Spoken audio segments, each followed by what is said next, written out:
삶에 또 여러분 자신에게 심령의 은혜가 있기를 바랍니다. 아멘. 그렇게 예배 나오라고 해도 안 나오셔요. 어떡할까요?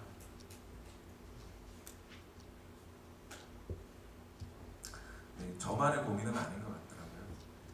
그 대형교회, 아주 큰, 한국에서 지금 상당히 큰 교회, 성도수가 한 10,000 몇 명 된다고 하는데, 그 교회 목사님이 여러분 영성일기를 쓰셔야 한다고, 영성일기를 쓰시는 방법도 알려주고 이유도 알려주고, 하는 일들을, 그러니까 뭐 영성일기라 해서 뭐 다른 어떤 특별한 게 아니라 하루 동안 예수님을 바라보며 살고 거기에서 하나님 주시는 음성들과 거기에 대한 삶을 기록하는 거죠. 그런데 그런 얘기를 하시더라고요. 설교 도중에 통탄에 맞지 않으시면서 그렇게 영성일기를 써야 된다고 지난 4년간 얘기를 하셨대요. 4년 동안. 누구부터 써야 될까요? 사역자들과 또 교회 중직자들부터 써야 되는 거죠. 한번 검사를 해봤는데 지난 4년 동안 단 하루도 영성일기를 써본 적이 없는 직분자들이 많았대요. 4년 동안 얘기를 했는데 저만의 문제는 아닌 것 같아요. 그래서 위로를 얻었습니다. 목사가 예배 나오라고, 그게 나 때문이 아니고 여러분 때문이라고 그렇게 얘기를 해도 안 오는 사람들이 있구나. 오늘 비슷한 사건이 있습니다. 여러분, 베드로가 어떤 사람이에요? 베드로가요? 하나님의 눈에는 어떨지 모르지만 그 당시 성도들의 눈에 베드로는 죽은 사람도 살린 사람입니다. 그렇죠? 욥바에서 다비다를 일으켰잖아요. 안전뱅이도 일으킨 사람이에요. 예수님의 수제자입니다. 제자들 중에 제자들이었어요. 고난을 받은 것으로 따지면 그 당시 사도들 가운데 가장 많은 고난을 받은 사람이에요.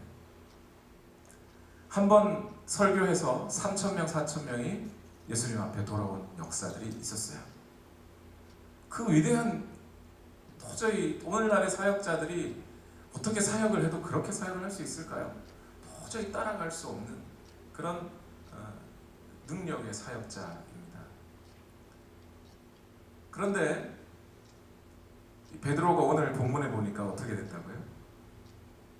3절에 당신은 할례받지 않은 사람들의 집에 들어가서 그들과 함께 음식을 먹은 사람이요 하고 어떻게 했다고요? 베드로를 나무랐다. 누가요? 1절 보니까 사도들과 유대에 있는 신도들이. 참 신기한 일이에요. 저 같으면 겁나서 뭐라고 말 못하겠어요. 베드로가 아무리 마음에 안 맞았어도. 그런데 오늘 본문에 보니까 베드로를 나무랐다는 거예요. 사도들과 신도들이. 참 신기한 일입니다. 자, 이제 오늘 사도행전 10장과 11절 말씀, 11장으로 넘어가고 있는데요. 다행스러운 건지 좋은 건지 모르겠는데 사도행전 10장이 지난 주간에 끝났습니다. 여러분, 기억을 더듬어서 한 가지 질문을 드리지요. 교회가 이 땅에 존재하는 가장 중요한 목적이 뭐라고요? 제 기억으로는 한 4주 전 금요일 날 설교를 했던 것 같아요. 그 설교를 제가 다시 한번 들었는데 제가 반복적으로 한 10번은 얘기하더라고요. 설교 중에.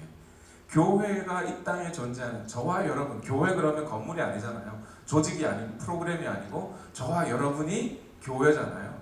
이 교회가 여기 존재하는 가장 중요한, 오늘 사도행전이 모르겠어요. 다른 성경은 어땠는지 모르겠지만 어쨌든 사도행전이 오늘 우리에게 말해주고 있는 교회가 이 땅에 존재하는 가장 중요한 목적이 뭐라고요? 네, 복음이 전해지는 거예요. 교회가 여기 존재하는 이유는 오늘 우리의 삶을 통해서, 우리의 인생을 통해서 복음이 전해지는 거예요.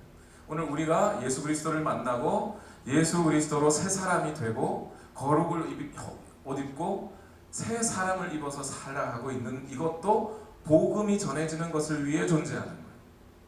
오늘 사역자님들이 사우스웨스턴 신학교에 오셔서 신학교에서 공부를 하시고 거기서 이런 영어 안 되는 거 막 우격다짐으로 해가는 가장 중요한 목적도 복음이 전해지기 위해서 오늘 그 복음이 전해지는 도구로 사용받기 위해서인 거예요. 오늘 여러분들이 저녁 먹고 여기 오셔가지고 사실 금요일 저녁 피크 아닙니까? 불타는 금요일. 네. 나가서 한바탕 놀아줘야 되잖아요. 그죠? 우리 사우스웨스턴 세미나리 학생들은 뭐 하고 있는지 모르겠어요. 이날 밤에. 네. 자기들이 정말 복음 전하는 도구로 쓰임 받으려면 기도해야 돼요. 지금 시간 어디 딴 데다 쓸 시간이 없어요. 솔직하게. 여러분들 믿을지 안 믿을지 모르겠는데요. 제가 지난 8년 동안 세미나리에 있는 한 7, 8년 동안요. 여행이라는 것을 가본 적이 없어요. 있긴 있는데 한 번은 플로리다 LA를 갔다 왔어요. LA를 갔다 왔는데 그것도 저기 한국에 계시던 목사님이 집회한다고 그래가지고 이틀 운전해서 가가지고 열심히 사역하고 돌아오는 길에 그냥 한번 LA 갔다 온 거. 그거 말고는 플로리다로 한 번은 갔다 온 적은 있어요. 근데 플로리다는 그때 정말 다짐하고 결심해서 도저히 저는 괜찮은데 우리 가족 때문에라도 한번 갔다 와야겠다. 그거 말고는 가본 역사가 없어요. 갈 시간도 안 나고 그럴 정신도 없더라고요. 제 사실 자랑을 함이 아니고 여러분 시간이 없어요. 주의 복음을 전하는 도구로 쓰여지는데 우리 인생 짧아요. 우리 집사님들 오늘 여기 앉아 있는데 왜 앉아 계신 겁니까? 왜 와 있는 거예요? 뭐 한번 이렇게 은사라도 한번 받아보려고요? 병이라도 나아보려고요? 네, 뭐 그런 거 나쁜 거 아닙니다. 좋은 생각이에요. 그럴 수 있습니다. 그런데 더 중요한 건 뭐냐면 오늘 여러분들이 저와 여러분들이 오늘 말씀 앞에 다시 한번 우리 자신을 또 새로워지고 말씀의 생각으로 우리가 다시 성경의 하나님의 말씀으로 우리 생각을 걸러서 우리 자신이 복음이 전해지는 도구로 쓰임받기 위한 거예요. 교회는 그것을 위해 존재하는 거예요. 교회 때문에 복음이 존재하는 게 아니고 복음 때문에 교회가 존재하는 거예요. 나 때문에 하나님이 계신 게 아니에요. 나 잘해주게 하기 위해서 하나님이 존재하는 게 아니에요. 나를 통해 복음이 전해지게 하시기 위해서 하나님이 우리를 새롭게 만들어 가시는 거예요. 다른 이유가 없어요. 그게 가장 중요한 특징이에요. 오늘 여러분들이 교회에 오셔서 식당 봉사하시죠? 설거지하고 음식을 만드시죠? 다른 사람을 섬기죠? 이거 다 무엇 때문에요? 복음 전하기 위한 거예요. 다른 이유. 만약에 그런 이유가 아니라면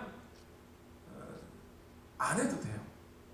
아무것도 안 해도 돼요. 교회가요. 성가대 왜 하는 거예요? 성가대도 마찬가지예요. 성가대도 복음이 전해지는 통로로 성가대가 쓰여지는 것 아니라면 안 해도 상관없어요. 언제 성경에 교회는 성가대가 반드시 있어야 교회다 이런 적 있어요? 그런 적 없어요. 찬양팀도 마찬가지고요. 심지어 저도 마찬가지예요. 저도 여기 이 자리에서 복음을 전하는 것 아니면요. 여기서 다른 이야기로 다른 무슨 이야기를 할 거면 여기 있을 이유가 하나도 없어요. 오늘 우리가 여기 이 땅에 존재하는 것은 바로 그것을 위해서예요. 그리고 사도행전 10장은 전에 말씀드린 대로 고넬료라고 하는 사람과 베드로라고 하는 두 사람, 고넬료라고 하는 이방인과 베드로라고 하는 유대인 두 사람이 딱 등장을 하는데 이 두 사람이 결국 두 사람의 이야기가요. 여러분 스데반의 설교보다 이 두 사람의 이야기의 기록이 더 길어요. 그리고 오늘 사도행전 11장으로 딱 넘어와서 뭔가 새로운 사건이 벌어질 줄 알았는데 베드로가 또 그 얘기를 하는 거죠. 사도행전 10장을 반복해서 또 얘기를 해요. 그러니까 이 사도행전 10장과 11장을 합쳐서 합치면요. 사도행전 속에 어떤 그런 단락들이나 기록들보다 양이 제일 많아요. 나중에 보시면 아시겠지만 오늘 이 사건은 반복하는 이 사건은 또 반복돼요. 또 얘기를 하고 있어요. 누가도 손에 아프지 않겠어요? 누가 사도행전 기록하다가 야 이것쯤이면 사도행전 10장을 참고하시오 가로치고 넘어가고 싶지 않겠어요? 그런데 그것 하지 않고 물론 사도행전 10장이 누가가 쓸 때는 사도행전 10장 이런 게 없었어요. 장절이 나눠져 있지는 않았어요. 앞을 참조하시오 이러고 넘어가면 될 텐데 누가는 또 기록하는 거예요. 반복해서. 여러분 누가의 기록이 책으로는 두 권이죠. 누가복음과 사도행전 두 권이죠. 바울이 책이 몇 권이에요? 바울이 쓴 책은 로마서, 갈라디아서, 고린도 전후 갈라디아서, 에베소, 빌립보, 골로새, 데살로니가 전후, 디모데 전후, 또 있어요? 디도서. 네, 그 다음에 빌레몬, 히브리서는 모르겠어요. 히브리서는 바울이 썼는지 안 썼는지 모르겠어요. 하나 책 종류가 되게 많죠. 분량으로 따지면 누가가 지은 사도행전과 누가복음이 더 많습니다. 글자 수로 따지면 신약 성경 전체의 3분의 1에 속해요. 상당히 많은 책을 썼죠, 누가가. 분량으로 따지면. 그런데 그 누가가 쓴 책의 사도행전, 그 사도행전 중에서도 사도행전 10장의 분량이 제일 많아요. 지금. 그 기록에 대한, 그 사건에 대한 기록이 제일 많아요. 얼마나 중요하면 반복해서 썼겠어요. 그 사도행전 10장의 그 중요한 내용의 핵심이 뭐냐면 복음이 유대 민족에게서 어디로요? 이방인에게로 전해졌다. 그렇게 이방인에게로 전해질 때 핵심적인 인물 2명이 있었는데 그 2명이 베드로와 고넬료인데 그 2사람의 특징이 뭐라고요? 특징 2가지 뭐예요? 기도하는 사람, 또 하나는 순종하는 사람들이었다. 그들의 기도와 순종을 통해 복음이 넘어갔다는 거예요. 그게 사도행전 10장의 핵심입니다.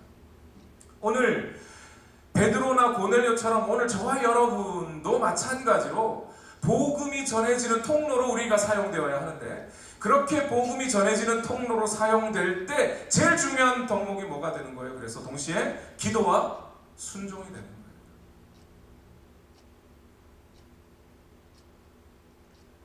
자, 그런데 처음 교회가 이 땅에 세워지고, 사도행전은 교회의 역사예요.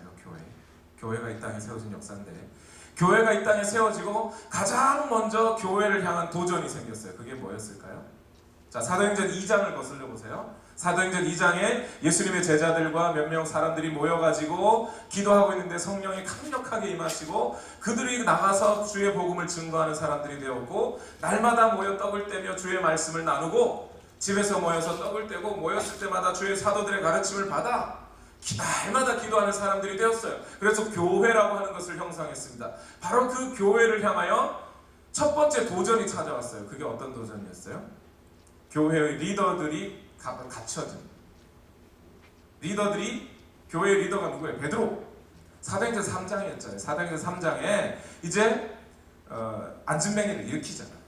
안진뱅이를 일으키고 난 다음에 그 사건이 폭풍이 되니까 사람들이 와서 베드로와 요한을 잡아 가두고 그들에게 매로 때리고, 다시는 예수 그리스도에 관해서는 어떤 말도 하지 말라고 박해를 하죠. 그게 교회에 찾아온 첫 번째 도전이에요. 교회에 찾아온 첫 번째 도전이 뭐라고요? 너희가 예수 그리스도의 이름으로 어떤 것도 가르치지 말라는 박해가 찾아온 거라고요. 즉 교회의 본질에 대한 도전이에요. 본질. 교회는 뭐 하는 거라고요? 주의 복음을 전하는 게 교회예요. 그 전하는 도구로 쓰여지는 교회인데 그것을 하지 말라고 먼저 사단은 강력을 쓰기 시작했다고, 힘을 쓰기 시작했다고. 거기에 대해서 베드로와 요한이 어떻게 대응합니까? 나가서 또 전해요. 이게 우리의 본질이다. 그걸 전합니다. 그 다음에 두 번째로 교회를 찾아온 도전이 있어요. 그게 뭐였습니까? 여기서 설명을 길게 하면 안 되는데 또 찾아온 도전이 뭐였어요, 여러분? 아나니아와 삽비라를 기억하세요? 물질에 대한 도전이에요. 사람들이 서로 나눠 쓰고 그렇게 하면서 주의 교제를 하다 보니까 사단이 또 한 가지 도전을 주는 거예요. 그 사람들, 그러면 물질로 이 교회를 유혹하려고 하는 거죠.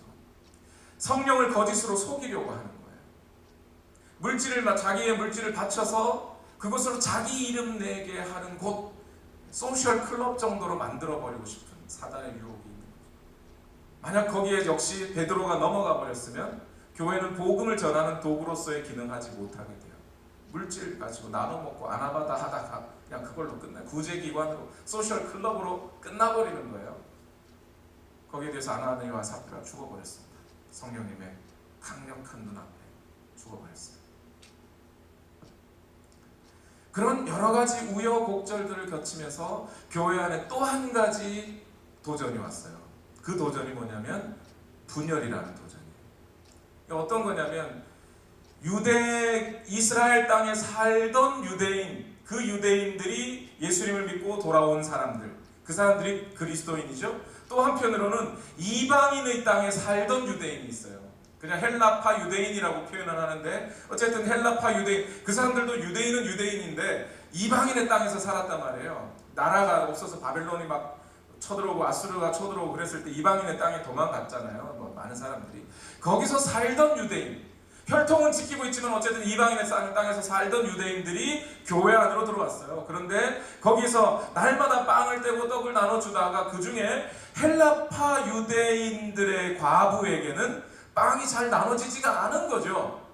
이런 분열이 생기니까 교회가 갈등이 생기는 거예요. 이게 하나님의 말씀을 증거하고 복음을 전하는 일에 집중하고 최선을 다해서 교회가 나아가야 할 텐데 그 빵 나누는 문제로 분열이 생기기 시작한 거예요. 그러니까 여기에 대해서 제자들이, 사도들이 다시 모여서 회의를 하고 선포하면서 우리는 말씀 전하는 일과 기도하는 일에 전무할 터이니 이 중에 너희 가운데 성령이 충만하고 지혜가 충만한 사람 7을 뽑아서 그 일을 담당하게 하자. 그렇게 하면서 지혜롭게 또 그 도전을 넘어갔어요. 역시 이런 세 가지 교회가 생겨난 다음 세 가지 도전을 거쳐오면서 교회는 늘 뭐를 다시 찾았냐면 본질로 돌아가는 거예요. 오늘 우리가 뭐 해야 되겠느냐? 오늘 우리 교회가 무엇을 해야 되느냐? 그 당시에는 교회가 생겨난 적이 제일 최초로 생겨난 거예요. 이 땅에 제일 최초로 생겨난 예루살렘 교회가 자신들의 수많은 도전들 앞에서 그 도전을 넘어갈 수 있었던 유일한 비결은 뭐냐면 자신들의 본질을 찾은 거예요. 우리가 뭐 해야 되겠냐? 우리가 뭐 해야 되겠냐? 그런 것들의 연연에 싸우지 아니하고 본질로 돌아가 우리가 과연 무엇 해야 되느냐? 주의 복음을 증거해야 된다. 예수님이 성령이 너희에게 내리시면 너희가 권능을 받고 온 예루살렘과 온 유대와 사마리아와 땅끝까지 이르러 나의 증인이 될 것이라고 하는 요 한마디를 붙잡은 거예요. 우리는 증인이야. 예수님 전해야 돼. 복음을 전해 증거해야 돼 라고 하는 이 사실 앞에 무릎 꿇고 다른 것들은 다 뒤로 하고 물리치고 그것만 가지고 전진하는 거예요.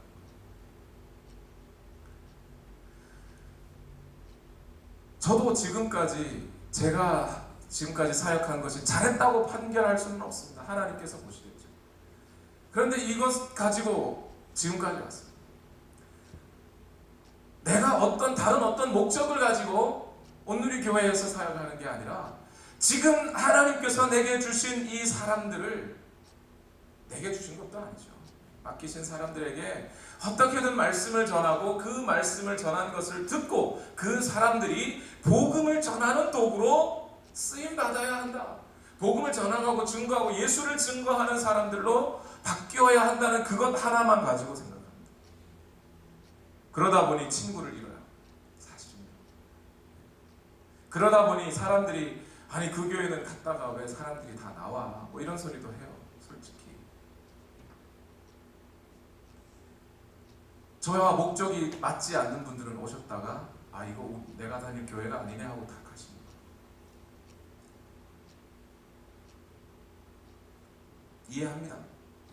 충분히 이해해요. 자녀 교육하러 이민생활 할 때 우리 자녀라도 잘 키워봐야지 하고 우리 이 교회는 음악교육, 미술교육, 뭐 SAT 교육 이런 거 안 하시나요? 뭐 하긴 할 거예요. 나중에 시간 나고 여유가 되면 할 거예요. 그런데 그건 한참 나중 일이고 지금 거기에 제가 마음을 쏟을 때가 아니에요. 그런 사람들은 우리 교회 못 오는 거죠. 대신 정말 하나님의 말씀 앞에 자기 자신을 새롭게 하고 오늘 내가 예수 그리스도를 증거하고 주의 복음을 전하는 사람으로 내가 복음이 전해지는 통로로 사용되겠다 하는 사람만 남으세요. 교회는 그렇게 갈 거예요. 앞으로도 그렇게 갈 거고요. 죽을 때까지 그렇게 갈 거예요. 자, 그런데 이제 네 번째 교회의 중요한 도전이 왔습니다. 오늘 사도행전 11장인데요. 사도행전 10장의 사건들이 있고 난 후에 이제 교회 전체는 사도행전 11장에 들어와서 또 한 가지 중요한 도전을 겪게 됩니다. 지금까지는 복음을 증거하는 도구로 내가 쓰임받으면 된다 하고 그 본질을 찾아왔는데 문제가 딱 생겼어요. 이방인들에게도 그런 복음 전해야 되나? 이방인들에게도 복음을 전해야 한단 말인가? 라는 중요한, 매우 중요한, 만약 이 사도행전 10장에서 11장으로 넘어가는 이 도전이 없었다면 어쩌면 오늘 저와 여러분은 다시는 예수님을 만나지도 못했을 수도 있는 그런 매우 중요한 도전이 교회에 찾아옵니다. 이 도전에 대해서 교회는 어떻게 이 도전을 슬기롭게 넘어가게 됐을까요? 먼저 오늘 이 사건들을 자세히 꼼꼼하게 한번 살펴봅시다. 반복되는 것은 좀 간단하게 넘어가고 우리가 꼭 짚어봐야 할 부분들을 짚어보겠습니다. 먼저 사도행전 11장 1절 말씀으로 가시죠. 다 같이 한번 읽어봅시다. 시작. 사도들과 유대에 있는 신도들이 이방 사람들도 하나님의 말씀을 받아들였다는 소식을 들었다. 이 문장을 읽으면서 저는 다시 한번 머리를 쥐어뜯었어요. 옛날이나 지금이나 똑같구나. 뭐죠? 사도들과 유대에 있는 신도들이 이방 사람들도 하나님의 말씀을 받아들였다는 소식을 들었다. 언제? 베드로가 예루살렘으로 돌아왔을 때 아니면 그 전에? 그 전에 들은 거예요. 신기하지 않으세요, 여러분? 2000년 전이나 지금이나 소문은 진실보다 빨라요.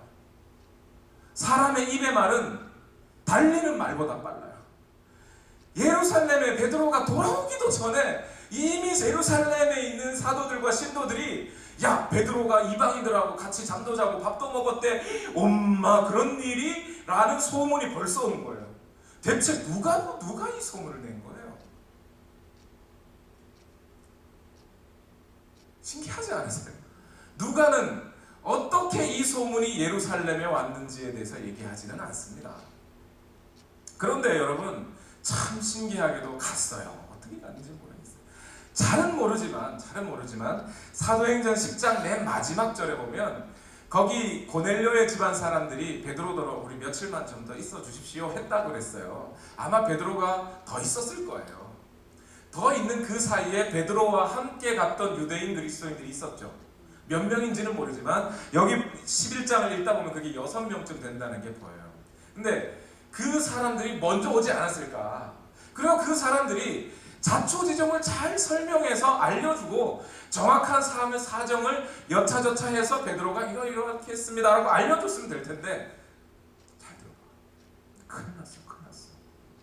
베드로가 글쎄 이방인들하고 밥을 먹었다니 이런 식으로 전해줬다 이 말이에요. 이방인 그 얘기를. 참 미워요. 저는 옛날부터 이런 사람들이 왜 그렇게 미운지요. 성공적인 신앙생활을 위한 팁, 여러분. 누군가가 여러분에게 내가 잘 알지 못하는 사람 또는 내가 잘 아는 사람에 대하여 누군가가 흉을 보거나 욕을 하거나 부정적인 말을 하면 제일 먼저 말을 전해주는 그 사람 얘기는 일단 믿지 마세요. 분명히 거짓말일 거예요. 거기에 혹하고 넘어가서 진짜 그랬어? 라는 순간부터 이간질에 말려들기 시작합니다. 예나 지금이나 똑같아. 사단의 이 전략은요 변함이 없어요. 왜 사단이 전략이 변함이 없는지 아세요? 사람들이 잘 넘어가니까. 오죽하면요 잠언에도 이 말씀이 있어요. 어떤 사람이 너에게 와가지고 뭐라고 얘기하거든 그 사람이 말하는 그 내용에 든 사람 있죠. A라는 사람이 그러는데 요렇게 해서 A가 뭐 이렇게 하더래 라고 말하는데 그 사람이 너에게 그 얘기를 해주거든. 그 A라는 사람이 와서 자기 사정을 설명할 때까지는 그 사람 말을 믿지 마라. 풀어서 얘기하면 잠언에 그런 말이 있어요. 출애굽기에도요 증인 2명 이상이 증언하기 전에는 함부로 사람을 형별을 매기지 마라. 분명히 그 얘기가 있어요. 사람이 워낙 그 사단의 전략에 잘 속아 넘어가니까 사단은 전략을 바꾸지도 않는 거예요. 계속 쓰는 거예요. 교회는 이런 식으로 분열되어 왔어요. 옛날부터. 이런 전략에 속아서. 자, 사도행전 11장 2절과 3절 여기 자꾸 머물고 있으면 안 되죠. 11장 2절과 3절 말씀으로 가시겠습니다. 시작. 그래서 베드로가 예루살렘에 올라왔을 때에 할례를 받은 사람들이 당신은 할례를 받지 않은 사람들의 집에 들어가서 그들과 함께 음식을 먹은 사람이요 하고 그를 나무랐다. 자, 베드로가 예루살렘에 올라왔을 때에 자, 그 전에 이미 소문을 들었어요. 그냥 소문도 전해준 사람들이 잘 전해주면 얼마나 좋아요. 하나님 이렇게 하셨어요. 하나님의 역사로 베드로가 이렇게 해서 이제 이방인 사람들에게도 전해지게 됐습니다. 할렐루야 하고 전해줬으면 이 사람들도 갸우뚱하다가도 그래 그게 좋은가 하고 따라갔을 텐데 베드로를 욕하는 것으로 전했을 거예요. 그러니까 베드로가 왔을 때 베드로는 얼마나 흥분의 상태에서 예루살렘으로 왔겠습니까? 요바로 돌아가지도 않고 곧장 가이사랴에서 곧장 예루살렘으로 왔어요. 여러분, 하나님께서 드디어 이방인에게도 성령이 내리게 하시고 이방인에게도 복음이 받아들여지게 하셨습니다. 할렐루야 하고 기쁜 소식을 전해주려고 갔는데 거기 있던 사람들이 너 이방인들하고 밥 먹었다며? 이러고 나오기 시작합니다. 이 사람들이 제기하고 있는 질문을 한번 보세요. 본질적인 질문인가 이것이? 교회의 본질적인 질문인가? 차라리 이렇게 물으면 어때요? 베드로 선생님, 베드로 사도씨, 베드로씨, 베드로야! 당신이 이방인에게도 복음을 전했다고 하는데 과연 하나님이 그것을 허락하시더냐? 하나님께서도 그 일을 하게 하시더냐? 만약 그렇다면 우리도 역시 이방인에게 전해야 할 터인데 그렇다면 오늘 우리는 어떻게 저 이방인들에게 갈 수 있단 말이냐? 우리도 이방인과 함께 접촉하면 우리가 더러운 사람이 될 텐데 하나님이 그것을 용납하시더냐? 이렇게 묻지 않더라 이 말이에요. 이 사람들이 뭐라고 물었다고요? 이 3절 말씀 뭐라고요? 당신은 할례받지 않은 사람들의 집에 들어가 그들과 함께 음식을 먹은 사람이요 라고 나무랐다 이 말이에요. 전통 가지고 따지더란 말이에요. 복음을 가지고 따지지 아니하고 자기 생각대로 따지더라고. 자기 경험대로. 내 생각은 말이야 네가 아무리 복음을 들고 있어도 그것 가지고 가면 안 되는데 왜 갔니? 이렇게 따지더라고요. 자초지종을 알고 싶어 하지도 않아요. 단지 교회 지도자 중에 한 사람이 자기의 생각과 전통과 문화에 거슬리는 행동을 했다. 너 술 마셨다며 목사가. 그래서 되겠어? 라고 따지기 시작했다. 이렇게 얘기하면 목사님 술 마시면 안 되잖아요. 왜 마셨는지 아니면 마신 것인지 아닌지 자초지종을 따져보지도 않고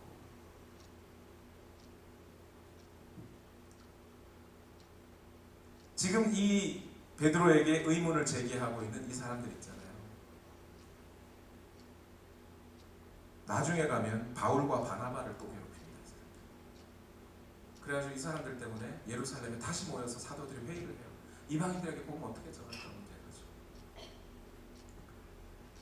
사실 지금 이 사람들이 제기하고 있는 이 문제, 복음을 전하다 보면 사실은 때로 누구나 필연적으로 당면하는 과제예요.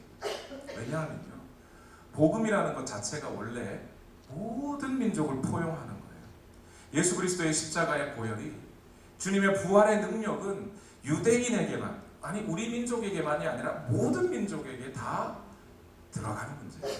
그러다 보니까요, 여러분, 한국 선교사들 중에 일본 가고 싶어하는 사람이 있겠습니까?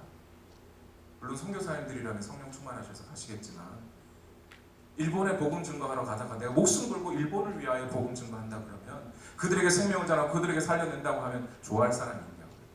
별로 없어요. 아직도 싫어요. 사람이란 여전히 편견, 선입견 이런 것이 가득하기 때문에 그 사람들 앞에 복음을 증거하는 사람들은요, 누구나 이 도전을 받게 돼 있어요. 이 사람들이 질문하는 질문을 아주 쉽게 얘기하면 너 누구 편이니? 이 질문이죠. 너 유대인 편이니? 이방인 편이니? 복음 증거하려고 하다 보면 이런 질문 수도 없이 받습니다. 외람된 말씀이지만 제가 오늘의 교회에 왔을 때 제일 많이 들었던, 거의 한 주걸로 한 번씩은 들었던 질문, 목사님은 누구 편이세요? 정말 많이 들었습니다. 교회가 분열되기 직전에 항상 묻는 질문, 너 누구 편이니? 지금도 한국에 있는 어떤 교회는 그러고 있지 않나요? 당신 누구 편이야? 목사 편이야? 원로 목사 편이야? 목사 편이야? 장로 편이야? 개혁파 편이야? 보수파 편이야? 너 누구 편이야? 너 우리나라 편이야? 다른 나라 편이야? 항상 묻잖아요. 복음은 그 모든 벽을 초월한 것이기 때문에 그 복음을 전하려고 들고 선 사람들은 항상 그 질문에 마주서게 돼 있어요. 바울도 이와 같은 비난에 빠졌던 사람이에요. 이방인들에게 복음을 증거하고 하나님의 복음의 예수 그리스도의 십자가의 보혈이 어찌 유대인을 위해서만 흘렸겠느냐. 이방인들을 위해서도 하나님의 그 아들이 죽으심은 효력이 있다. 이걸 증거하려고 다니는데 사람들이 계속 질문하는, 너 누구 편이야 대체? 유대인 편이야? 이방인 편이야? 그러다 보니까 고린도전서 9장 20절에서 21절에 자기를 이렇게 변론합니다. 바울이 유대 사람들에게는 유대 사람을 얻으려고 유대 사람같이 되었습니다.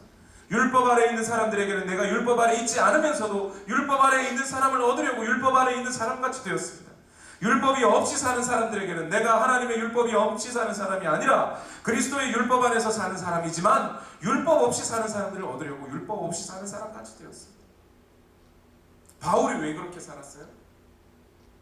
고린도전서 9장 23절 이어서 하는 말씀이 나는 복음을 위하여 이 모든 일을 하고 있습니다. 저는 지금 여러분께 뭔 얘기를 하고 있느냐면 여러분도 저도 똑같이 이 베드로나 바울처럼 복음 전가하는 사람들이 싶다 얘기하고 있는 거죠. 여기에 베드로는 아마 예수님이 붙잡혀갈 때 예수님께 사람들이 예수님을 붙잡으러 오니까 베드로가 어떻게 했죠? 칼을 빼서 말고의 귀를 잘라버렸죠. 베드로의 본래 성질대로 했으면 이 사람들 귀 두 쪽 중에 한쪽쯤은 하나는 아니면 말을 하니까 아랫입술이나 윗입술 어느 한쪽은 이렇게 푹 잘라버렸지 않았을까? 베드로의 성질대로는요. 이 도전에 대해서 베드로는 어떻게 대응하였을까요?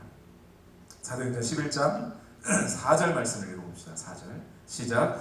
이에 베드로가 그 사이에 일어난 일을 차례대로 그들에게 설명하였다. 차례대로 그들에게 설명하였다. 승질 부리지 않고 화내지 않고 자세하게 설명하였다. 그 내용이 크게는 세 가지일 겁니다. 첫 번째는 자기가 본 환상. 사도행전 11장 5절에서 10절까지 말씀입니다. 내가 이렇게 한 어느 때에 하나님이 하늘로부터 보자기 내리셨고 거기에 짐승들이 있었는데 나더러 먹으라 하시더라. 하나님, 나는 이런 짐승들을 내가 먹은 적이 없습니다. 내가 어떻게 먹겠습니까? 했더니 하나님께서 깨끗하게 하신 것을, 원래 깨끗하다는 게 아니죠, 그죠? 하나님이 깨끗하게 하셨다. 하나님이 깨끗하게 하신 것을 네가 왜 더럽다고 하느냐 하시더라. 그 사건을 3번이나 말씀하셨습니다. 베드로는 지금 자기에게 겪었던, 그래, 이해하는 거예요. 나도 그랬는데, 나도 이거 못 받아들였는데 당신들이 그럴 수 있지, 충분히 이해한다 하면서 설명하기 시작하는 거예요. 3번 그랬다고 설명해 주셨어요. 두 번째는 사도행전 11장 11절과 12절인데 바로 그때에 고넬료가 보낸, 가이사랴에서 보낸 세 사람이 와가지고 나더러 가자 하더라. 근데 바로 그때 안 갈 수도 있는데 내가 그냥 우연히 가게 된 것도 아니라 성령께서 나를 강권하여 가게 하셨다. 가라고 하셨다. 성령님이 강력하게 이끄셨다는 것을 말씀합니다. 요 구절인가요? 요 구절 때문에 그런가요? 오늘날 많은 사람들이 자기의 일을 합리화시키려고 하나님께서 내게 그런 음성을 들려주셨다고, 그런 감동을 주셨다고 말하는 분들이 있어요. 오산입니다. 자기 생각이에요. 그 끼워 맞추지 마세요. 베드로는 지금 정확한 성령님의 감동을 얘기하는 거예요. 자기는 분명히 흐리멍텅할 때가 아니고 정신은 또렷한데 성령께서 자기를 강권하여 이끄시는 음성을 분명히 들은 거예요. 그걸 얘기하고 있어요. 세 번째, 첫 번째, 두 번째는 야 베드로 네 생각 아니야 할 수 있는데, 세 번째는 빼도 박지도 못하는 사건들을 베드로가 전해주는 거예요. 고넬료 집에서 있었던 일. 고넬료 집에 그렇게 당도해봤더니 거기서도 고넬료가 천사의 음성을 들었단다. 그리고 그것뿐만이 아니라 내가 말하기 시작하는데, 우리는 지난 사도행전 10장을 할 때 제가 그렇게 표현했죠. 베드로의 설교가 끝나지 않았는데 이렇게 표현했어요. 베드로의 설교가 끝나지 않았는데가 아니고 베드로는 자기 이렇게 내가 말하기 시작했는데, 이렇게 오늘 본문에 보니까 베드로 설교가 한 2시간은 될 뻔했어요. 안 그랬으면 성령께서 끊지 않으셨어요. 그럴 때 성령께서 강력하게 임재하셨는데 그 성령의 임재하심이 마치 뭐와 같더라? 우리가 처음 성령을 받을 그때와 같더라. 언제 이 이야기를 보고하고 있는 거예요? 사도행전 2장의 보고를 얘기해 주는 거예요. 우리도 사도행전 2장, 물론 베드로는 사도행전 2장이라고 말하지 않았겠지만 우리도 그 오순절날 그 성령의 강력한 임재를 경험하지 않았더냐? 그것과 똑같은 임재가 고넬료의 집에서 일어났다 이 말이에요. 이방인의 집이 아니라 뭐 예를 들어서 이방인들이 예루살렘에 와가지고 느낀 게 아니고 이방인의 땅, 이방인의 집에서 이방인들과 함께 있는데 그 이방인들에게 성령이 똑같이 임하더라는 거예요. 그걸 베드로가 봤다 이 말입니다. 여러분, 만약 고넬료의 집에 성령께서 그렇게 역사하셨다면 오늘 이방인의 땅인 미국 땅 알링턴에도 임하실 수 있는 거예요. 성령께서는 꼭 교회에만이 아니라 여러분의 집에서 여러분의 기도 가운데 성령께서 그렇게 임하실 수 있는 거예요. 우리의 생각을 제한하지 마셔야 돼요. 할렐루야! 그렇게 일어날 수 있어요, 여러분. 하나님께서 그렇게 하실 수 있고 또한 하실 것으로 저는 믿습니다. 그런데 이 마지막 세 번째 보고에서 베드로가 증거하고 있는 내용이 뭐냐면 사도행전 11장 15절을 다 같이 읽어볼까요? 시작!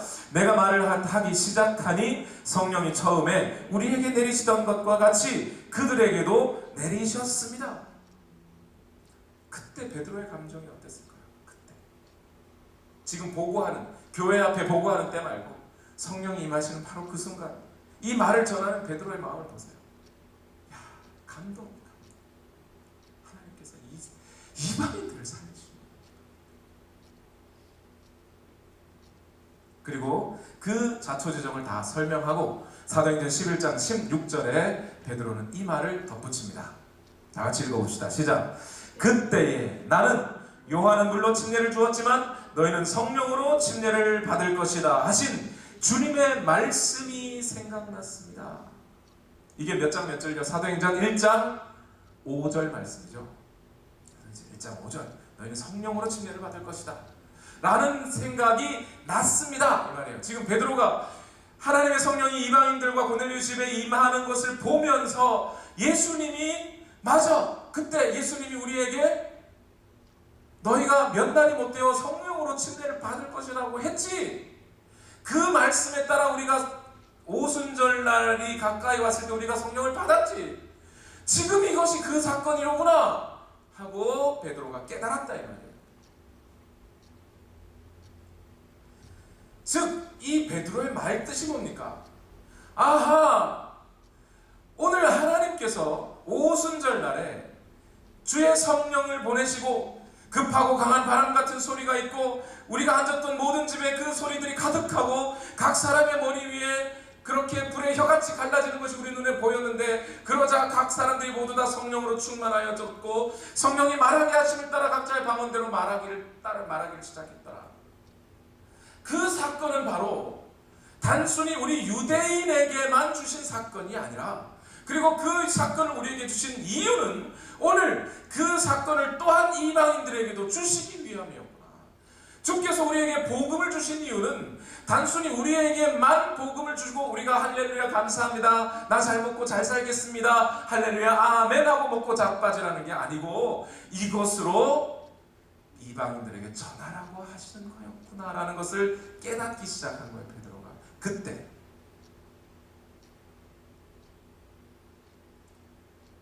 바울은 똑같은 얘기합니다.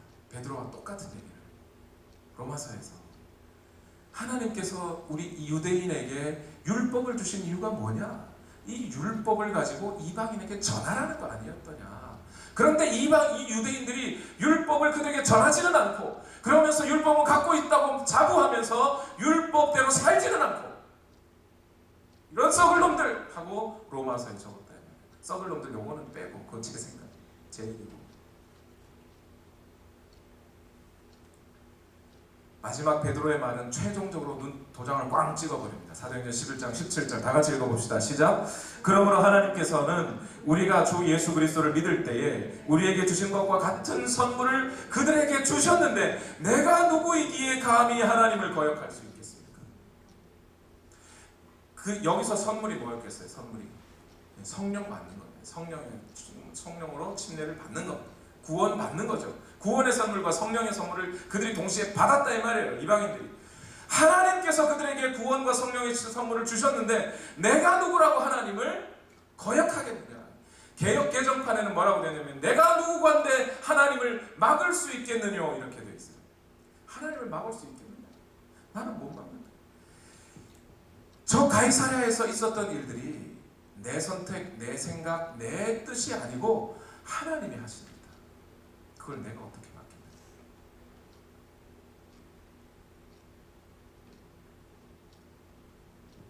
베드로는 자기가 자기 능력으로 그들에게 성령을 줬다고 말하지 않아요. 내가 줬으면 내 임의대로 줬으니까 내가 잘못할 수 있지만 하나님이 주신 거라 그건 내가 막을 수 있는 게 아니었다 라고 얘기하죠.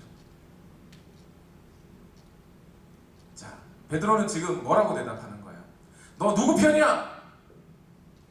라고 하는 유대인 신도들의 질문에 베드로는 뭐라고 대답하는 거야? 넌 니네 편이야, 니네 편이야. 아이씨, 우리끼리 뭐 그런 거 가지고 평가하고 그래. 이랬어요? 아니다, 난 이방인 편이다. 이랬어요? 그것도 아니야. 뭐야? 나는 복음의 편이다. 나는 하나님의 편이다. 아니, 나는 누구의 편이 아니라 나는 하나님의 종일 뿐이다. 하나님이 하시고 계시다. 하나님의 생각이다. 이것은 내 생각이 아니다. 하나님의 생각이다. 하나님의 뜻이다 라고 얘기를 하고 있는 거예요. 복음은 모든 민족을 구원하는 능력이 있다는 것을 하나님이 우리에게 보여주셨다. 여기에 내가 뭘 할 수 있겠느냐. 내가 막을 수 있는 게 아니었다. 각 민족마다 선입견이 있고 전통이 있고 문화가 있을 것이다. 그러나 그 복음은 그 모든 것을 깨고 승리하는 능력이 이미 그 복음 속에 있더라. 내가 그 능력을 집어넣은 게 아니라 복음이 그 능력을 갖고 있더라. 이제 우리는 선입견의 노예가 되지 말고 우리 민족 전통의 노예가 되지 말고 각자 자신의 경험의 노예가 되지 말고 자기 생각의 노예가 되지 말고 복음의 노예가 되어 복음을 수종드는 사람들이 되어야 한다고 베드로가 외치고 있는 거예요. 이에 대해 교회는 어떻게 반응했을까요? 사도행전 11장 18절 말씀 다 같이 읽어볼까요? 시작. 이 말을 듣고 그들은 잠잠하였다. 그들은 하나님께 영광을 돌리고 이제 하나님께서는 이방 사람들에게도 회개하여 생명에 이르는 길을 열어주셨다 하고 말하였다. 이 사람들은 성숙한 거예요. 그나마. 물론 이 중에도 또 그 사실을 부인하고 여전히 이방인들에게도 할례를 줘야 돼.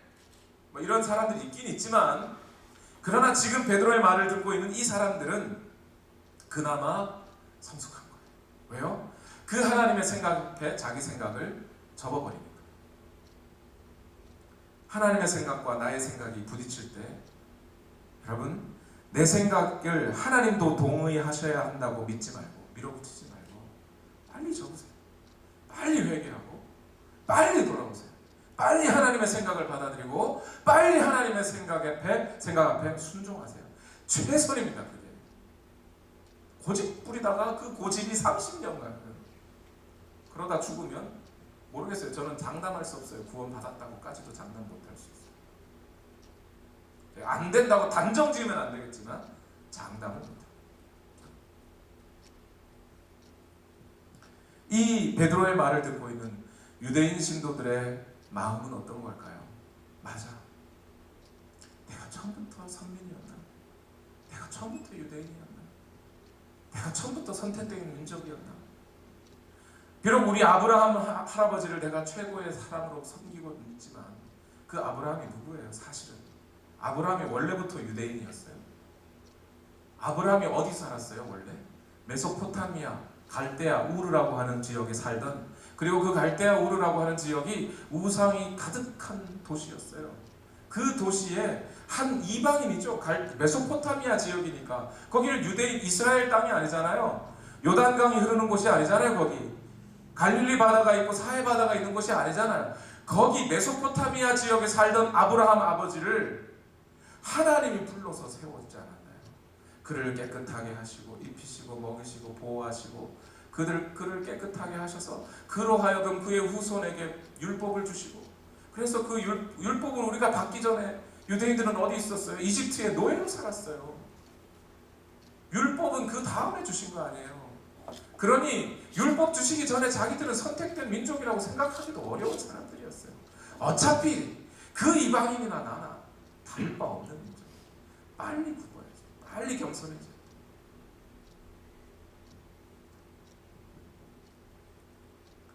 그러면서 저는 이 구절을 읽으면서 매우 중요한 사실 한 가지를 다시 한번 깨닫게 됐습니다. 여러분, 사도행전은 전체는 사도행전 1장 8절에, 그러니까 사도행전 1장 8절은 사도행전 전체의 요약이고, 사도행전 전체는 사도행전 1장 8절을 풀어서 쓴 거예요. 그러니까 사도행전 1장 8절 안에 사도행전 전체의 내용이 들어가 있는 거예요. 사도행전 1장 8절이 뭐였어요? 그러나 성령이 너희에게 내리시면 너희는 능력을 받고 예루살렘과 온 유대와 사마리아에서 그리고 마침내 땅끝에까지 이르러 내 증인이 될 것이다. 이랬어요. 여러분, 성령이 내리시면 너희가 능력을 받고 이랬죠. 이 능력이 무슨 능력일까요? 무슨 능력일까요? 우리는 보통 이 능력을 병 고치는 능력, 그죠? 또는 죽은 사람도 살리는 능력, 그런 능력으로 이해를 합니다. 전혀 아니라는 얘기는 아니에요, 여러분. 맞아요. 틀린 건 아니에요. 여러분, 이제 저의 설교를 많이 들으신 여러분, 뭐 아니면 도다 이렇게 생각하면 안 되는 거 아시죠? 그 아니라는 얘기가 아니에요.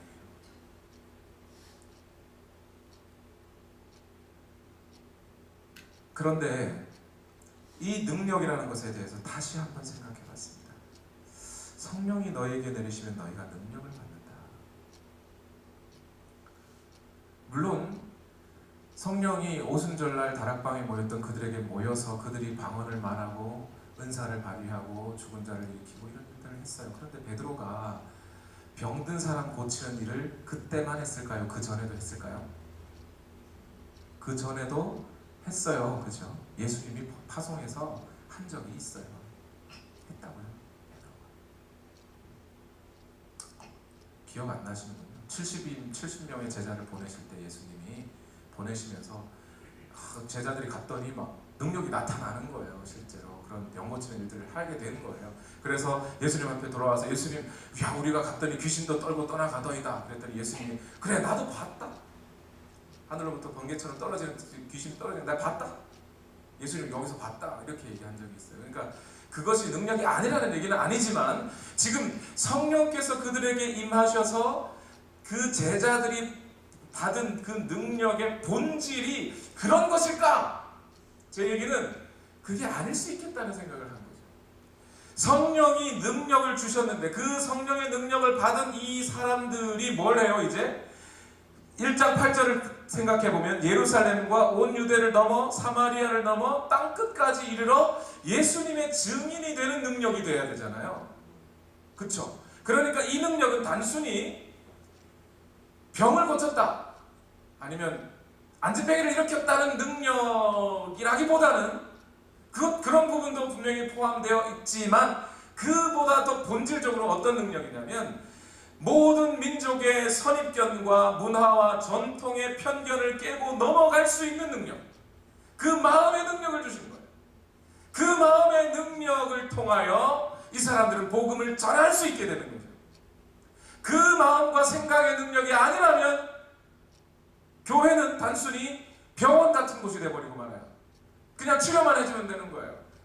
그러나 이 능력이 베드로에게 있었기에 이방인들도 하나님의 백성으로 보이기 시작하는 거예요. 이 마음의 능력이 그들에게 생기기 시작해요. 성령이 함께 하시고, 성령이 말하게 하시고, 성령이 음성을 들려주고 생각을 바꿔주시고 하는 이 능력이 생긴 거예요. 이렇게 표현하는 분들은 별로 없습니다. 죄송합니다. 제 깨달음이니까. 주석을 찾아봤는데 그렇게 말하는 분이 없더군요. 근데 저는 그렇게 믿어져요. 여러분들이 안 믿으면 어쩔 수 없지만 그 능력이요 여러분 한국 땅에서도 있었다는 걸 여러분 아시는지 모르겠습니다. 한국 땅이 어떤 땅이에요? 지난 기독교 역사 100여 년 조금 넘는 역사가 있었죠. 그런데 한국에 1000만 명이 넘는 기독교인들이 생겼어요. 그 기독교인들이요 단순히 병 고치는 능력 때문에 그렇게 부흥을 했을까요? 자, 한국이라고 하는 나라를 생각해 보세요. 옛날에 삼국시대, 통일신라 시대 때 한 1000년 가까이 그 한반도 땅에 뭐가 지배했어요? 불교 사상이 지배했어요. 그 이전에 삼국시대가 생기기 이전에 부여, 동해, 고구려 이런 나라니까 삼국 벌써 막 역사 얘기하니까 머리가 찌끈찌끈해. 그 나라들이 부여에 영고, 동해에는 무천 이런 제천 행사가 있었어요. 그게 뭐예요? 무속신앙으로 나라가 뭉쳐지던 나라 그게 조선 한국 고조선이잖아요. 고조선 단군 신앙을 하지만 결국 그 단군이 뭐예요? 그게 무당이라고요. 무당 그거. 이렇게 얘기하면 또 한국의 그 어를 가지신 분들이 저를 목을 칠지 모르지만 무당이에요. 뭐 결국 뭐겠습니까? 무슨 얘기냐면 그게 학자들에 의하면 그러니까 곰신을 섬기던 부족과 호랑이 신을 섬기던 부족이 다퉈서 곰신을 섬기던 부족이 이긴 거죠. 결국에는 곰이 환웅이 되고 뭐 그래서 아시잖아요. 그 얘기를 하려고 하는 게 아니라 뿌리 깊게 한국이라고 하는 한국 민족은요 뿌리 깊게 이 무속 신앙이 그냥 틀에 박혀 있는 나라라고요. 이 나라가 그 나라에 불교가 들어와 가지고요 불교가 확 꽃을 피웠죠. 원래 불교는 어디서부터 시작된 거예요? 저기 인도에서 시작된 거예요. 삼장법사와 손오공, 사고정 저팔계가 어디로 가요? 인도로 가잖아요. 왕호 천축국전 이런 거 아시죠? 천축국 그 인도예요. 인도. 원래 인도에 힌두교가 발원해 있고 그 힌두교의 한 뿌리로 나온 게 불교고요. 그 불교가 어디서 꽃을 피우냐면 한반도 땅에 들어와가지고 꽃을 피운다고요. 그것만이에요? 삼국시대 지나고 신라시대가 딱 넘어간 다음에 고려와 그 다음에 조선시대가 섰죠. 그러면서 조선시대 안에 조선시대에는 어떤 세계관이 자리를 잡아요? 유교가 자리를 잡아요. 여러분 한국 땅에 있던 불교 승려들과 유학자들요 만만하게 보시면 안 됩니다.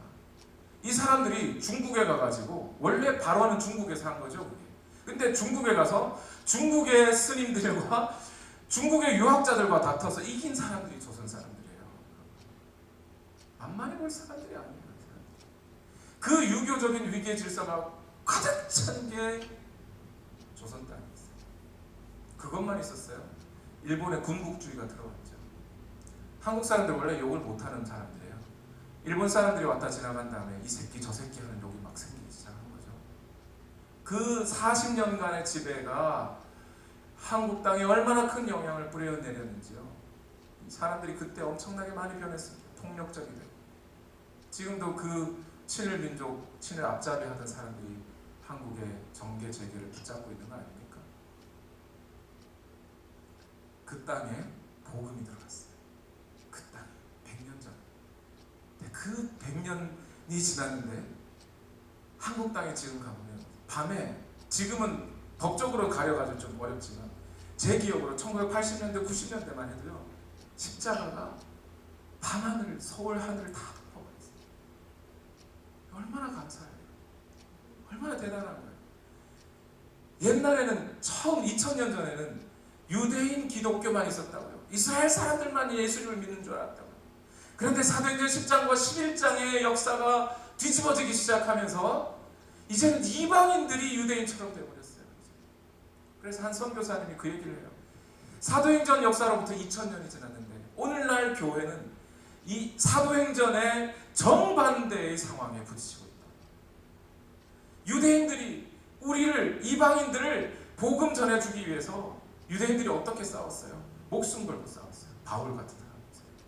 우리에게 복음 전해주려고, 이방인들에게 그 복음을 전하려고 그 초대교회는 목숨 걸고 싸웠어요. 근데 오늘 우리는 뭐하고 있나요? 오늘 우리는 유대인들을 위해서 목숨 걸고 있습니까? 유대인들에게 복음 전해야 된다 그러고 불 속에 뛰어들어가고 있습니까? 유대인들은 고사하고 같은 이방인들의 그들에게 복음을 전하기 위해서 오늘은 우리는 뭐하고 있는 거예요 도대체? 이 상황이 역전되고 오늘 우리는 그냥 우리 자신만 알고 우리 전통, 우리 생각만 하고 살아가는 거예요. 교회가 그러면 안 돼요 지금.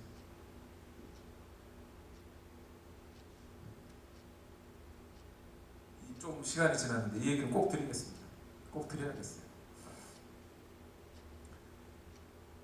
초대 한국교회의 신분의 차이 때문에, 유교적인 신분이요, 쌍놈 양반하는 신분 때문에 갈등이 막 있었어요. 심지어 어떤 교회는요, 장로 선출을 했는데 장로가 된 사람 중에 갓바치가 있었어요. 갓바치가 뭔지 아세요? 짐승의 가죽 가지고 신발 만들고 옷 만들고 하던 사람들 갓바치라는 거예요. 근데 짐승의 시체를 만지니까 그 사람들은 천민 중에 가장 천민 중에 속하는 사람이에요. 시체 만지니까. 사람 시체도 아니고 동물 시체 만지니까. 그런데 그런 갓바치 출신이 교회 안으로 들어왔고 장로 선출을 했는데 장로가 되버렸네. 그러니까 양반 출신의 사람들이 나가가지고 교회 따로 세우고, 이런 일들이 처음 한국 교회 안에 비일비재하게 일어나기 시작했어요. 그런 중에 전라북도 김제라는 곳에 아주 이 복음으로, 성령으로 충만하여 복음의 능력을 가지고 신분의 벽을 깨버리는 그런 일들이 일어났어요. 거기 테이트라고 하는 선교사님, 한국 이름으로 최의덕 선교사님인데, 최의덕 선교사님이 김제 지역에 전도를 하다가 조덕삼이라는 사람을 만납니다. 이 조덕삼이라는 사람은 김제 지역에 뛰어난 양반이에요. 양반일 뿐만 아니라 돈이 많아가지고요. 이 사람을 열심히 전도해서 교회로 데리고 왔더니 이 사람이 교회를 세워버렸어요. 자기가 그 교회의 모든 재정 책임을 다 맡아버리고 조덕삼 이분이 자기 가족들 다 데리고 교회로 들어옵니다. 그런데 이 조덕삼이라는 분이 들어올 때, 그때만 해도 1910년, 20년 이럴 때니까 해방되기 직전 또는 해방된 지 얼마 안 된 그 사이 이야기예요. 그러니까 그 당시에는 여전히 종이 있었단 말이에요. 집안에 종이. 그런데 조덕삼이라고 하는 이분 중에 이 사람의 말을 끌고 다니는 이자익이라고 하는 종이 있었어요. 마부가 있었어요. 마부. 조덕삼이 예수님을 믿고 예수님이 이제 나의 인생의 주인이요 구세주시오 라고 고백을 해버리니까 이자익이라고 하는 조덕삼의 종은, 아니 우리 주인님이 또 주인이 생겼어. 그러니까 어떻게 해요? 우리 주인님의 주인이니까 나의 주인이요 하고 따라서 교회로 들어왔어요. 열심히 예수를 믿었습니다. 그런데 이 교회에 1907년에 장로 선거가 있었대요. 이 교회, 여러분 아마 이 교회 이름, 제가 김제에 있는 교회인데 이름이 기억이 안 나는데 기역자 교회예요. 기역자 모양으로 생겼어요. 교회가 아직도 그 건물이 남아있어요. 왜 기역자냐면 남녀 7세 부동석이라 한쪽은 여자들이 들어가고 한쪽은 남자들이 들어가요. 목사님은 설교해야 되니까 가운데 서면 이쪽에 남자 이쪽에 여자 이렇게 보이는데 서로는 안 보이게, 그래서 기역자로 교회를 만들었어요. 그 교회에 장로 선출이 있었어요. 대부분 사람들이 다 조덕삼 씨가 장로가 될 거라고 생각했어요. 그런데 선출을 했는데 이자익 씨가 선출이 돼버렸네요. 사람들 생각에 의뢰이 조덕삼 씨가 장로가 되겠지, 그치만 나는 이자익 씨를 뽑아야겠어 하고 이자익 씨를 뽑은 거예요. 근데 그런 사람들이 많은 거죠. 그러니까 이자익 씨가 장로가 돼버려요. 이때 장로가 된 이자익 씨도 얼굴이 불그락 하고 있는 상태에 조덕삼 씨가 일어납니다. 일어나서 이렇게 얘기합니다. 여러분, 우리 금산교회는 우리 금산교회는 오늘 훌륭한 일을 하셨습니다. 저희 집에서 일하고 있는 이자익 씨는 저보다 신앙의 열의가 대단한 사람입니다. 참 감사합니다. 나는 하나님의 뜻을 겸허히 받아들여 이자익 장로를 잘 받들고 교회를 위해 저는 잘 섬기도록 하겠습니다. 했다는 거예요. 자기 말 끌고 다니던 몸종이에요. 몸종. 마부예요. 마부. 나이도요. 조덕삼 씨 당시 나이가 41살이었습니다. 이자익 씨는요 나이가 26살이에요. 17살 때부터 조덕삼 씨 집에 들어가서 몸종하던 사람이에요. 뿐만 아니라 여기가 전라북도 김제지요. 이자익 씨라고 하는 분은 출신이 마산 출신이에요. 경상도 마산 출신이에요. 그 사람을 불러가지고 몸종을 시키던 사람이 그 종이 장로가 되고 자기는 떨어져 버렸어요. 하나님한테 감사하다. 그냥 그 자리에서 자존심 때문에 이 조덕삼 장로는 그런 얘기를 한 게 아니에요. 그 이후로 이자익 씨는 장로가 됐을 뿐만 아니라 나중에 평양신학교를 가서 목사가 됩니다. 목사가 된다면 어떻게 했을까요? 조덕삼 장로님이 그 이자익 씨를 불러요. 불러서 김제에 있는 이 금산교회 담임 목사가 됩니다. 그렇게 예배를 드립니다. 그리고 조덕삼 장로님은 그때로부터 이 이자익 목사님의 신학교의 모든 학비며 교회 자금이 다 됩니다. 그리고 나중에 이자익 목사님은 나중에 장로회의 총회장이 되세요. 이게 복음의 능력. 이게 능력 아닙니까? 단순히 오늘 단순한 게 아니죠. 병 고쳤다, 안진뱅이가 일어났다, 봉사가 눈을 떴다, 이 정도만의 능력이 아니라 복음은 신분의 벽을 초월하고 문화의 벽을 초월하고 전통의 벽을 초월하고 죽은 사람도 살려내는 그런 능력이 있는 것이 복음이에요. 그 복음을 전하도록 성령께서 우리를 사용하고 계시다는 거예요. 오늘 우리 교회는 이 일들을 위해 쓰여져야 한다 이 말이에요. 오늘 설교가 좀 길어졌습니다. 여러분, 이렇게 교회는 다시 그 본질을 찾아서 자기 본래 궤도로 또 서게 됩니다. 예루살렘 교회. 어떤 목사님은 예루살렘 교회가 자기들의 어떤 이득에 모여가지고 살다가 그렇게 하나님의 핍박을 확 주셔서 분열시켰다 이렇게 말씀하시는데, 정확하게는 성경이 어떻게 표현되어 있냐면 스데반의 일로 예루살렘 교회에 박해가 찾아와 예루살렘 교회 사람들이 흩어지고 안디옥의 교회가 세워졌다 이렇게 성경은 표현되어 있어요. 스데반의 일로 이렇게 되어 있어요. 그러니까 단순히 예루살렘 교회 성도들이 뭘 잘못했다고 말할 수 있는 게 별로 없어요. 교회는 이 사실을 받아들이고 하나님의 뜻 앞에 자기의 전통과 문화와 선입견에 무릎을 꿇고, 그래서 교회는 다시 세워져 가요. 여러분께 오늘 이 시간 도전합니다. 여러분의 삶이, 여러분의 행동이 집에서든 교회에서든 어디서든 무엇을 하시든 내가 지금 하고 있는 것이 복음 전하는 일에 도움이 되는 것인가? 복음 증거하는 일에 내가 지금 도움이 되고 있나? 그러면서 한번 따져보세요. 여러분이 교회에 대해서 불만이 있으세요? 그 불만을 잘 생각해 보세요. 이것이 내가 지금 불만을 품고 있는 이 주제가 복음을 전하는 일에 도움이 되는 것인가? 과연 교회의 본질과 부합한 것인가? 따져보세요. 내가 옳게 여기고 있는 이것이 복음 전해지는 일, 모든 민족에게 주의 복음이 증거되는 일에 도움이 되는 것인가? 나의 행동이, 나의 말이, 나의 습관이 주의 복음이 전해지는 일에 얼마나 큰 도움이 되고 있나 따져보세요. 그리고 만약 따져보시고 하나님의 생각과 내 생각이 지금 맞지 않다고 생각되시거든 얼른 회개하고 돌아오세요. 그것이 하나님 앞에 복받는 비결이에요. 제 입에서 복받는 비결이라는 단어가 처음 나온 것 같아요. 이 복이 단순히 돈 버는 것만인 건 아닌 거 아시죠? 근데 저는 제가 그런 마음은 있어요. 제가 어딜 가든 어느 직장이나 어느 예배를 드리든 저와 한번 딱 터치하고 부딪힌 사람이 돈 많이 벌었으면 좋겠어요. 그리고 그 사람들 병이 나았으면 좋겠어요. 복음이 전해지는 통로로 쓰이는 거니까 그렇게 된다면 좋겠어요. 단순히 뭐 제 능력을 발휘하고자 함이 아니라 회복이 일어났으면 좋겠다는 거예요. 기도하시겠습니다. 우리 시간 같이 기도하십시다. 우리 찬양은 잠시 오늘 생략하고, 여러분 지금 뭐 하고 계십니까? 우리가 교회로 불리워진 이유는 복음 증거하려는 거예요.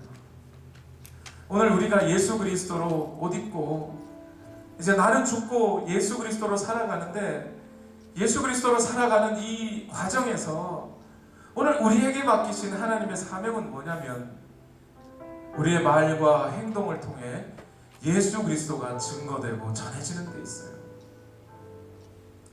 그것 아니라면 어쩌면 오늘 우리는 여기 있을 필요가 없어요. 우리가 빨리 예수님 믿고 천국 가면 그만이겠죠. 그러나 오늘 여기에 있는 이유는 우리를 통하여 또 다른 한 사람에게, 그 사람이 미국 사람이 됐든 한국 사람이 됐든 아프리카 사람이 됐든 중동 사람이 됐든 이슬람 사람이 됐든 누가 되었든지, 아니 조선시대의 양반들 그 위계 질서로 가득 차 있는 조선에도 주의 복음이 들어오니까 그 양반의 벽이 무너져 버리는데, 저 힌두교 카스트 제도로 가득 차 있는 인도 땅에 복음이 들어가면 그게 안 될 리가 있습니까? 복음의 그 능력이 있어요. 오늘 우리에게 복음을 주신 이유는 오늘 우리의 입술을 벌려 주의 복음을 증거함으로 말미암아 오늘 죽어가는 영혼이 살아나고 하나님의 뜻대로 살아갈 수 있고 믿음의 순종의 길을 갈 수 있게 하기 위하여 오늘 우리가 여기에 존재하는 거예요. 저와 여러분이 오늘 예배를 드리면서 제가 이렇게 목청을 높여 여러분에게 말씀을 드리는 것도 여러분의 인생이 예수 그리스도로 변화되고 복음으로 변화되고 이제 여러분의 입술을 벌려 그 여러분의 입술로 주의 복음을 증거하고 오늘 베드로처럼 하나님의 역사하심을, 하나님께서 이방인들에게도 역사하고 살아계시고 그들에게도 성령이 내리시는 것을 여러분들이 좀 보라는 거예요. 우리 시간 다 같이 기도합시다. 주여, 주의 성령이 오늘 나를 세우시옵소서. 주님께서 주의 은혜로 나를 세워주옵소서. 원수가 날 향해 와도 주여 나를 세우시고 내가 주님 앞에서 일어서서 이제 복음 증거하는 자로 나의 삶을 드리고자 하오니 주여 나를 인도하여 주옵소서. 내 마음을 변화시키고 내 생각을 변화시켜 주옵소서. 우리 다같이 주여 한번 외치고 합심하여 통성으로 기도하겠습니다. 주여, 살아계신 아버지 하나님, 오늘도 나의 인생을 새롭게 하시고 오늘 우리에게 말씀하시는 하나님께 찬송과 영광을 올려드립니다. 주여, 오늘도 역사하여 주셔서 주의 말씀으로 오늘 나를 새롭게 하여 주시옵소서. 오늘 나를 여기에 살게 하시는 이유, 오늘 주의 복음을 증거하고 나의 말과 행동으로 예수 그리스도가 증거되고 그 예수 그리스도를 받아들이는 사람 누구나 살아나기를 바라는 하나님의 마음이 있는 줄 나같은 죄인을, 나같이 부족한 사람을 오늘 여기에 세워두신 이유는 오늘 나의 입술을 통하여 주의 복음을 증거하고 나의 삶으로 복음을 살아내고 하나님의 나라를 온 땅에 선포하고 이제 죽어가는 영혼들에게 주의 복음을 증거하게 하시고 그들에게도 하나님의 나라가 임하게 하시고 예수 그리스도가 증거되게 하시고 생명의 길을 그들에게도 증거하기 위하여 하나님이 오늘도 역사해 주셔서 오늘 우리 교회를 주의 말씀대로 사용하여 주옵소서. 우리 오늘의 교회를 주의 뜻대로 사용하여 주시옵소서. 하나님 함께하여 주시기를 바랍니다. 주여, 오늘 나를 변화시켜 주시옵소서. 주여, 오늘 우리를 변화시켜 주시옵소서. 주여, 오늘 이 시간 나의 삶을 변화시켜 주옵소서. 주여, 우리에게 성령으로 충만하게 하여 주시옵소서. 주여, 우리에게 성령의 능력을 하여 주시옵소서. 하나님 함께하여 주시기를 원하오니 주여, 오늘 우리에게 하나님의 말씀으로 채워주시기를 원합니다. 아버지 하나님, 우리 오늘에게 모든 성도들에게 이 복음의 능력이 주어지기를 원합니다. 지금도 살아있는 이 복음이 지금도 역사하시는 예수의 능력이 오늘 우리 모든 성도들에게 임하기를 원합니다. 오늘 우리가 주의 은사로 채워지는 것도 우리가 방언을 듣고 믿음의 은사를 가지고 경륜자를 기도로 낫게 하고 신유의 역사를 갖고 있는 이 모든 이유는 오늘 이 모든 삶을 통하여 주의 복음이 증거되는 것을 예수님받기 위하여 아버지 하나님, 오늘 우리 오늘의 사랑하여 주셔서 오늘도 주의 말씀으로 세워주시기를 간절히 소망하고 이제 내 뜻대로 나를 위하여 나만을 위하여 살지 아니하고 주의 복음을 위하여 살아가는 자들 성령의 바람 이 땅 가득 불어와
아직도 복음 증거하기 위하여 주여 살아있는 동안 주의 계시를